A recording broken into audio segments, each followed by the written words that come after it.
اندھیروں سے نکال کر روشنی میں لانے کے لیے اللہ نے اپنے بندے پر صلی اللہ علیہ وسلم یہ آیات بینات نازل کی ہیں۔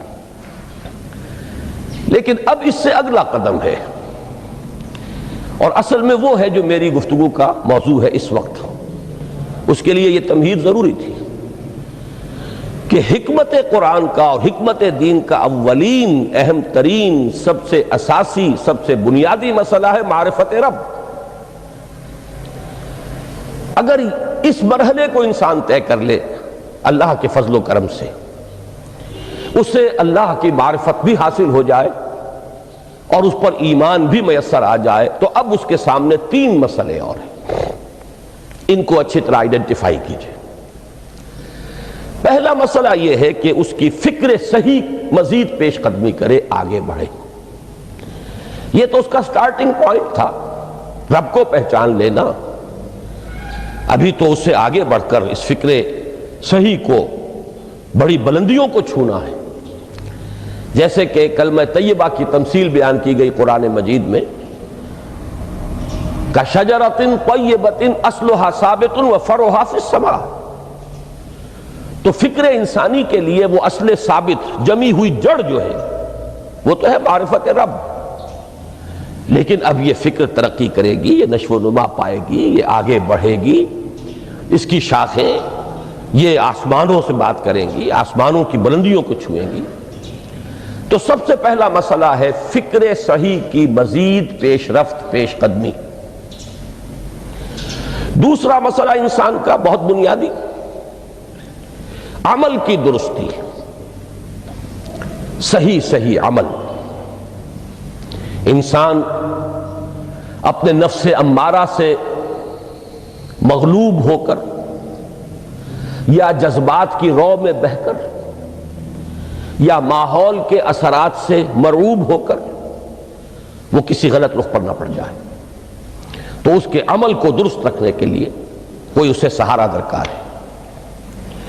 اور تیسری ضرورت اس کی، یہ میرے نزدیک اس دور میں سب سے زیادہ نگاہوں سے اوجھل ہو چکی ہے، یہاں تک کہ ہمارے بہت سے دینی حلقے بھی، خاص طور پر جو ریلیجس ایکٹیوسٹ شمار ہوتے ہیں، جو دین کی احیائی جد و جہد میں مصروف نظر آتے ہیں، تجدید دین، احیاء دین، غلبہ دین، اقامت دین، ان کی بھی ایک بہت بڑی محرومی ہے کہ وہ ایک تیسرے گوشے کو تقریباً نظر انداز کر رہے ہیں، اور وہ ہے روحانی ترقی۔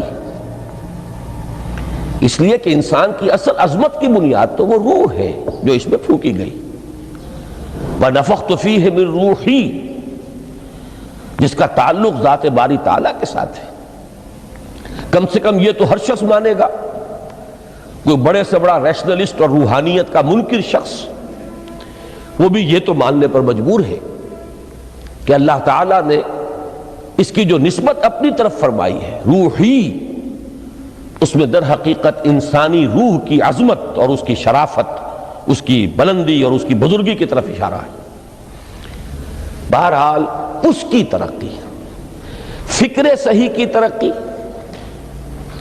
نمبر دو، عمل کی درستی، اس میں افراط و تفریط نہ ہو، اس میں انسان نفس امارہ سے مغلوب ہو کر یا جذبات کی رو میں بہہ کر یا ماحول کے اثرات سے متاثر ہو کر کوئی غلط اور غیر متوازن راستہ اختیار نہ کر لے۔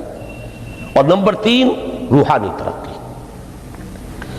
اب ان میں سے پہلی چیز کو لیجئے، فکر صحیح کے مزید ارتقاء اور اس کی مزید پیش قدمی کے لیے قرآن حکیم نے بھی سورہ آل عمران کے آخری رکوع میں ذکر کو سب سے پہلے اور سب سے اہم عامل کی حیثیت سے شمار کیا ہے۔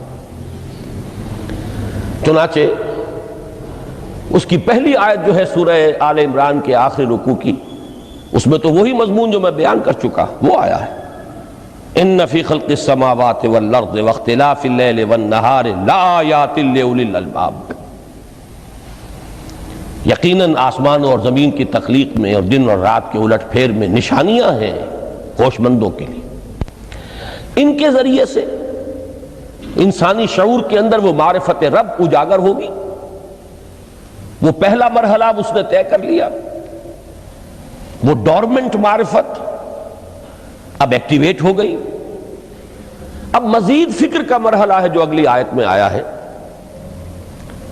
الذین یذکرون اللہ قیاما وقعودا وعلی جنوبہم ویتفکرون فی خلق السماوات والارض ربنا ما خلقت ھذا باطلا سبحانک فقنا عذاب النار. یعنی تفکر جو ہے ویتفکرون فی خلق السماوات والارض، وہ تفکر کرتے ہیں، غور و فکر کرتے ہیں آسمان اور زمین کی تخلیق میں، لیکن اس تفکر کے ساتھ لازماً ذکر، اور ذکر مدام، ذکر بھی وہ کہ جو مستقل ہو، ہر حالت میں ہو. الذین یذکرون اللہ قیاما وقعودا وعلی جنوبہم، وہ لوگ کہ جو اللہ کو یاد رکھتے ہیں، اللہ کا ذکر کرتے ہیں، کھڑے ہوئے بھی، بیٹھے ہوئے بھی، اور اپنے پہلوؤں کے بل یعنی لیٹے ہوئے بھی. اب ان تین کے سوا تو کوئی پوزیشن انسان کی نہیں ہے. اسی کا نام ہے دوام ذکر. اور اس کے ساتھ اگر وہ تفکر کرتے ہیں تو ان کا فکر اگلی منزل تک پہنچتا ہے. میں اس پر زیادہ بحث اس وقت نہیں کروں گا. اس وقت میں نے چونکہ وہ تین باتیں بیان کی تھی، میں درجہ بدرجہ چاہتا ہوں کہ آگے بڑھوں اور ایک حد سے زیادہ کسی بھی مسئلے میں تجاوز نہ کریں. یہ جو بات سورہ آل عمران کی آخری رکوع کی اس دوسری آیت میں آئی ہے، اسی کو مولانا روم نے بیان کیا ہے بہت ہی سادہ لیکن بڑے پرمغز شعر میں. این قدر گفتیم باقی فکر کن، فکر اگر جامد بوت رو ذکر کن. اس قدر تو ہم نے تمہیں بتا دیا، سمجھا دیا، یہ بات تو آ گئی تمہارے عقل میں.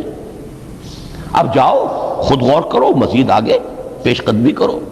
این قدر گفتیم باقی فکر کن، فکر اگر جامد بوت رو ذکر کن.